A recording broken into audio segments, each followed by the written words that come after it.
come up with a fair result. You're also going to hear from his son, Todd Crawford.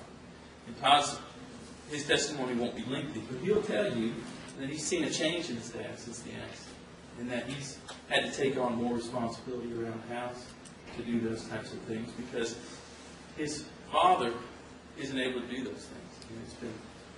And finally, going to hear from Mr. Crawford himself, and he's going to tell you that this has changed. And all I ask that you do as you hear the proof is check your skepticism at the door. And just hear the proof and be fair and reasonable in the conclusions that you make. Because Mr. Crawford's only chance to seek recovery from this accident is here today and tomorrow, and maybe even part of Thursday.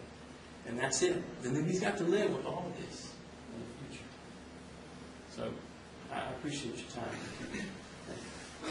Mr. Gilmore? Yes, Your Honor. Gilmore, do you need this, please? No, thank you.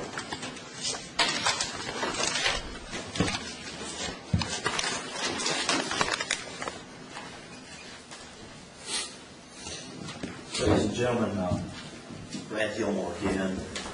On October the 25th of 2002, Greg Mitchell was in the process of moving his family, and they were moving from a home in Creek Hall out to a home in Brentwood, which is also where the same neighborhood where Mr. Crawford lived.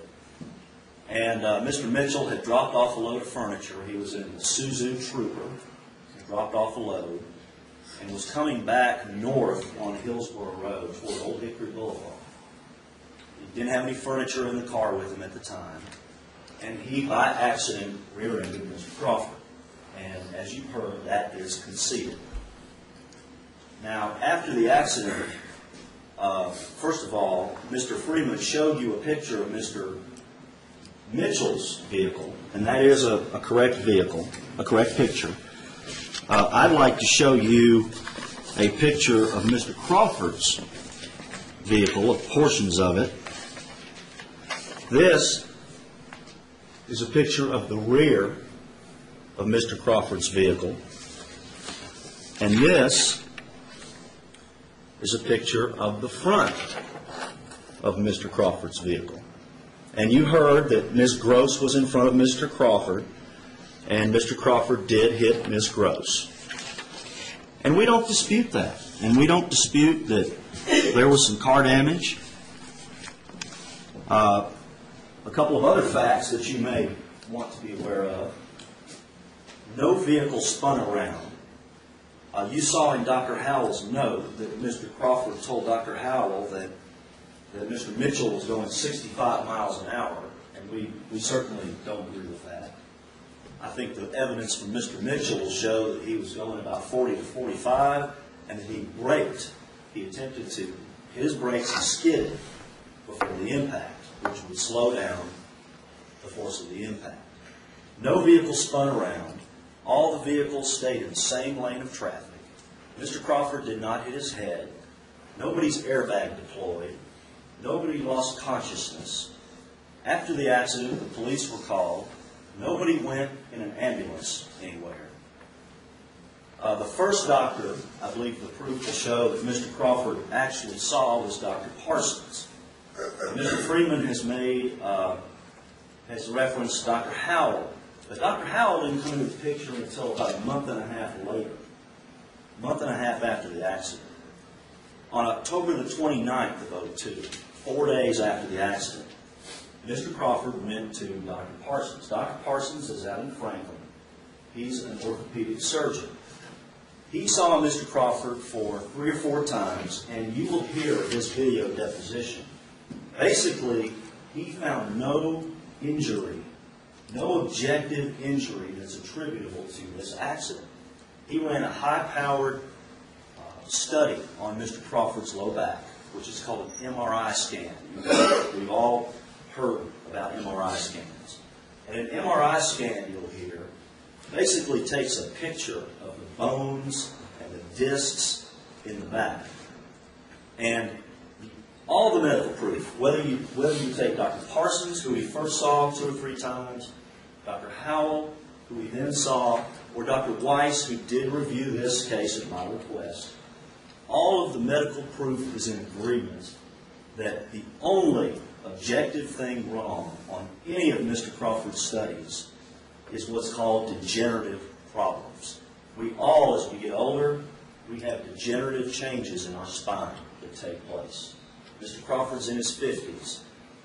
You'll hear testimony that there are people walking around out there today without any problems that would have the same MRI scan or the same results on the studies as Mr. Crawford. All of the doctors, Parsons, Howell, and Weiss, are all in agreement that all of those degenerative problems on his MRI scan and his other studies were there before the accident.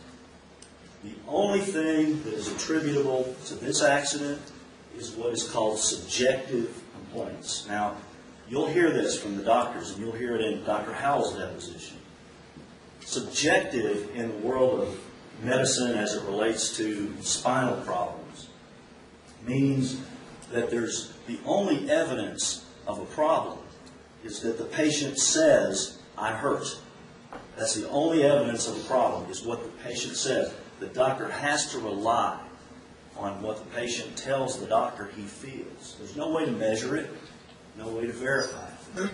On the other hand, objective in the world of medicine, as it relates to the spine, means that we can verify it. We don't have to rely on what the patient is telling us because we can see something on a study or a physical examination or some test. All of the doctors, even Dr. Howell, is very candid. And I admit, he's a noted neurosurgeon. He's very candid in saying, Mr. Crawford's problems are completely subjective. And I, as a physician, essentially had no choice but to accept what my patient is telling me and treat their problems, treat their complaints, their subjective complaints. Now, Mr. Crawford went to see Dr. Parsons 4 days after the accident. Dr. Parsons ran this MRI scan showing no abnormality objectively that's attributable to this accident. All the degenerative problems pre-existed the accident. Dr. Parsons will also tell you and will testify that one day in the 3 or 4 visits over a month that Mr. Crawford went to see him, he walked in the exam room and Mr. Crawford was sitting there reading the paper with his legs crossed, and Dr. Parsons wrote in his notes that the gentleman was being very stoic with his symptoms. And what he meant by that, he would explain, is that he just didn't think Mr. Crawford seemed like somebody who was in a lot of pain. So the bottom line is that after a month to a month and a half with Dr. Parsons, Mr. Crawford and Dr. Parsons parted company. I think Mr. Crawford will probably say that he wasn't very impressed with Dr. Parsons. Dr. Parsons wasn't very impressed with Mr. Crawford's injury.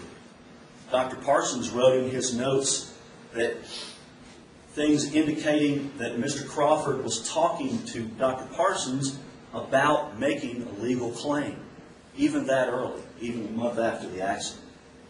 And that is how Mr. Crawford came to be referred to Dr. Howell for a second opinion. And Dr. Howell did treat Mr. Crawford for a year or so, at least, maybe 2 years. And he does say that if you listen to him, that the only thing wrong is subjective. It's all subjective, nothing objectively wrong. And Dr. Weiss indicates that as well.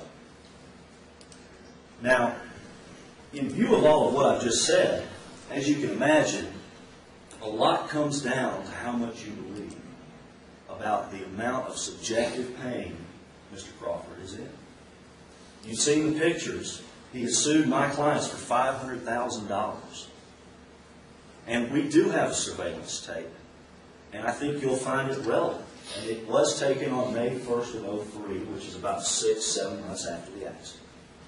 And what you'll see is that he is out cutting his yard. He's using a push mower. He comes to his house was for sale. He comes to a real estate sign. He lifts it up with one hand, runs the mower over it, puts the sign back down, finishes mowing the yard, goes in the garage, gets a weed eater, cranks up the weed eater by hand, uses the weed eater, puts the weed eater away, and then goes and gets some type of weed killer, gallon jug or so of weed killer, and is bending over and spritzing the weed killer in the yard. And I think you'll find it relevant just to look at that tape, which was taken May 1st of 2003, and see what you believe about how badly Mr. Crawford is injured from this automobile accident. Now, ladies and gentlemen, Mr. Freeman mentioned that they weren't trying to hide anything, and neither are we. As I said, as I implied in the jury selection, we are going to be asking you, at the end of all the evidence, I'm going to be standing up here before you again and asking you just to award an amount that's fair and reasonable in light of all the evidence. And I think when you've heard all the evidence that you'll agree with me that you'll believe that Mr. Crawford is not entitled to nearly as much money as he is seeking. Thank you. Thank you very much. Mr. Freeman, you ready for your first I witness? am, Your Honor. I'd like to go ahead and play the first part of Dr. Howe's testimony. We have rebuttal proof in that regard as well, but I'll wait to do that later.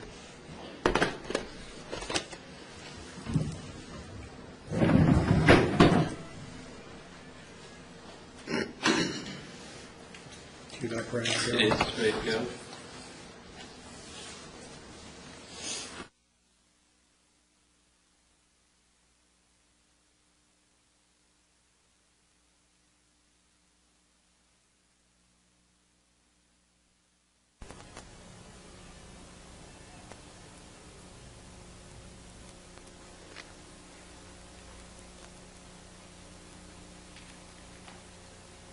This is the videotaped deposition of Dr. Everett Howe taken by the plaintiff in the matter of Ted C. Crawford versus James G. Mitchell et al.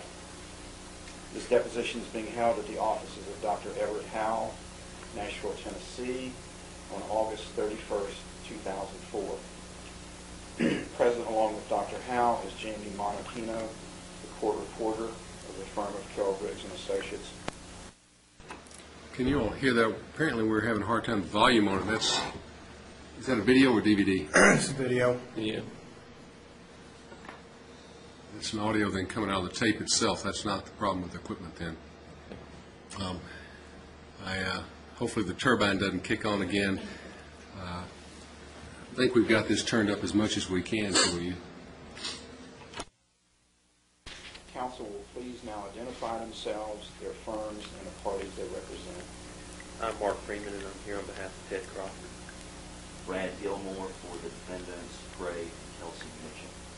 Nathaniel Cherry of Ruth Howard Tate & Sowell for the uninsured motorist carrier, Century Insurance. The reporter will please swear the witness. Hey, Richard, do you swear or affirm the testimony you're about to give will be the truth, the whole truth, and nothing but the truth? I do. Dr. Howe, can you introduce yourself, please, to the members of the jury? My name is Everett Earl Howell, Jr. I am a physician. My specialty is neurological surgery. Okay. And we just have a few formalities. Of course, you're licensed and board certified, correct? And can you tell the jury how you came to see Mr. Crawford? Mr. Crawford was sent to me by Dr. Paul Parsons, an orthopedic surgeon who had treated him before, and I saw him initially on 9 December 2002. I saw him in this office and talked with him, evaluated him. He brought Dr. Parsons' records and an